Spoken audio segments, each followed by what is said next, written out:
Hey basketball guys, we have news. Let's go to more Los Angeles Lakers news, but first, don't forget to subscribe to the channel and leave your like. Lakers are in 5th place in the Western Conference with a record of 24-18, and the objective is to remain in the top places to go straight to the playoffs. The Lakers are capable of playing great games, as they did against their rival Boston Celtics, but they play other bad games and this worries the fans, who expect a more solid team.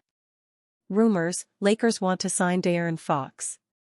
Despite a demonstrative blowout victory over the mighty Boston Celtics, who were playing on the second night of a back-to-back, it should be noted, on Thursday night and wins in 4 of their last 5 games, the 24-18 Los Angeles Lakers hardly look like the class of the Western Conference.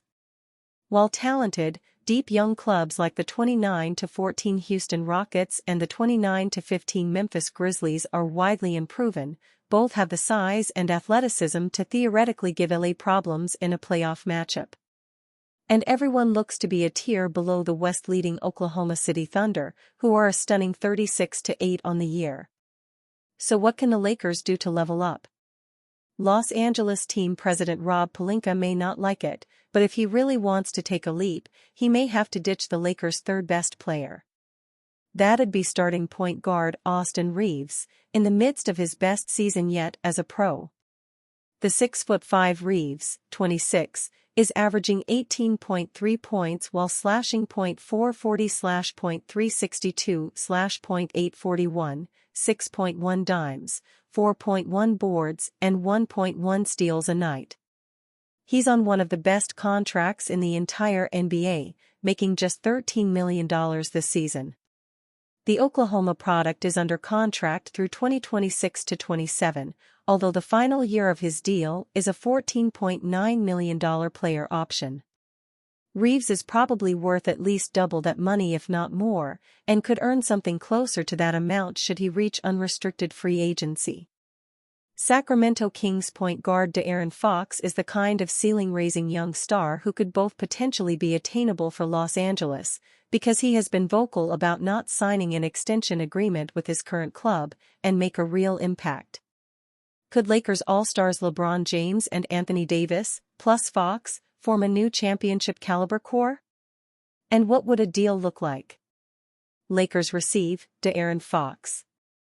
Kings receive Gabe Vincent, Jared Vanderbilt, Jalen Hood-Schifino, 2 future pick swaps, 1 second-rounder. Fox is on his rookie-scale maximum deal for another season, but because of his relative youth, that maximum in 2024-25 is a fairly affordable $34.8 million, which makes him easier to acquire than, say, Jimmy Butler. Although Fox, unlike James, missed out on being named an All-Star starter on Thursday, both he and Sabonis have legitimate cases to be named to the Western Conference's 7-man All-Star bench. Reaves is a great player, especially for his price, but he's not De'Aaron Fox. On the year for the 23-21 Kings, Fox is averaging 25.4 points on .470/.317/.823 shooting splits, 6.2 assists, 5.1 rebounds, and 1.6 steals a night across 41 healthy contests. Although that 31.7% three-point rate on 6.3 triple tries a night is far from ideal, Fox converted his 7.8 long-range looks per bout on 36.9% last season. So it is at least attainable. One potential ailment for the shooting issues is apparent injuries to both hands, per Jason Anderson of the Sacramento Bee. In his left shooting hand, the young Kentucky southpaw has been dealing with a pinky ailment all year. Assuming he can return to that efficacy, Los Angeles could survive a Reaves loss, while gaining one of the league's elite scoring guards. Does this reporter think the Lakers will make this move? No. We've seen how reticent Pelinka has been to make any major trades since he made a flurry of 2023 moves to get off the contracts of Russell Westbrook, Patrick Beverley, and Kendrick Nunn. When he flipped D'Angelo Russell's expiring deal, some second-rounders, and Maxwell Lewis for Dorian Finney-Smith and Shake Milton, It marked the first time in nearly 2 years Pelinka had made any kind of trade at all. The addition of Finney-Smith, Milton is not a consistent part of J.J. Redick's rotation, has helped shore up the Lakers' wing defense without losing its three-point shooting, although the exit of Russell did cost Los Angeles some playmaking. A blockbuster deal for one of the league's best point guards is the move you make when you think you can compete for titles. It's unclear if Pelinka has that expectation for the Lakers this year. LA's starting five in this hypothetical would look pretty major: Fox at the point, Max Christie at shooting guard, Rui Hachimura at small forward, James at power forward, and Davis at center. Finney-Smith would be the first man off the bench once again, while Dalton Knecht and Milton would play bigger roles in Redick's rotation. Someone between Jackson Hayes, Christian Wood, if he's ever healthy this year, and two-way players Christian Koloko and Trey Jemison would have to step up and serve as Davis's backup at center. Los Angeles would probably make an additional move for more bench depth or sign a buyout piece. Lakers Anthony Davis: I think we need another big. After writing on Wednesday about LeBron James and Anthony Davis's desire for the Lakers to be aggressive on the trade market and their belief that the team might just be a piece or two away from contending for a championship, Shams Charania of ESPN shared an in-depth interview with Davis on Thursday in which the star big man publicly expressed that belief.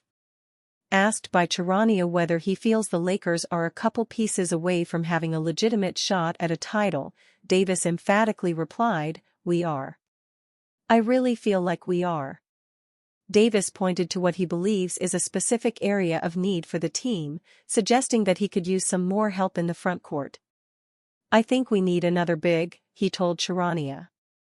"You see the teams that have been effective. Our biggest matchup the past couple years has been against Denver, trying to beat Denver. You watch Minnesota, obviously they're a different team now, but you see how Minnesota beat Denver in the 2024 playoffs, two bigs. I feel like I've always been at my best when I've been the four and having a big out there. We know it worked when we won a championship with JaVale McGee and Dwight Howard at the 5 and I'm at the 4. Jovan Buha of The Athletic recently identified the Lakers' greatest needs as a two-way wing, another playmaker and ball handler, and a center who can protect the rim and rebound. It's possible the team will have enough bodies on the wing after acquiring Dorian Finney-Smith last month, especially if Jared Vanderbilt is effective in his return from injuries that have sidelined him all season. That would leave a ball handler/playmaker and a big man as the two pieces the Lakers could most use. However, the club reportedly hasn't been especially aggressive on the trade market and remains reluctant to trade its two movable first-round picks, 2029 and 2031. Los Angeles will also have to figure out which of its mid-sized contracts make sense to move. Vanderbilt, Gabe Vincent, Austin Reeves, and Rui Hachimura are all making between $10 million and $17 million, but Vanderbilt and Vincent are considered negative assets due in part to their recent injury history. Meanwhile, the Lakers haven't been willing to discuss Reeves and seem reluctant to part with Hachimura, since losing him would leave a hole in the lineup at forward. As Buha writes in a story for The Athletic, Davis's and James' desire to trade those 2029 and 2031 first-round picks and go all-in is butting up against the front office's preference to take a more conservative approach with an eye toward both the present and future. Davis, James, and the Lakers made a strong case on Thursday for additional investment in this roster when they dismantled the Celtics, registering a 21-point home victory over the defending champions to push their record to 24-18. That's the best mark Los Angeles has had at this point in the season since 2020-21. According to Buha, when asked by reporters after the win about his comments to Charania, Davis said he knows Rob Pelinka and the front office are working the phones in search of upgrades. He also stressed that he and James have a championship mindset, echoing comments he made to ESPN about wanting to win another title. 1. We want to win it for the city. 2. We never got a parade. 3. It's a lot of talk about an asterisk next to the 2020 championship, which I believe was probably the toughest championship to win, Davis told Charania. We just think it's time. We feel like we're right there as far as the team and everything like that. LeBron and I are very, very motivated to win another championship.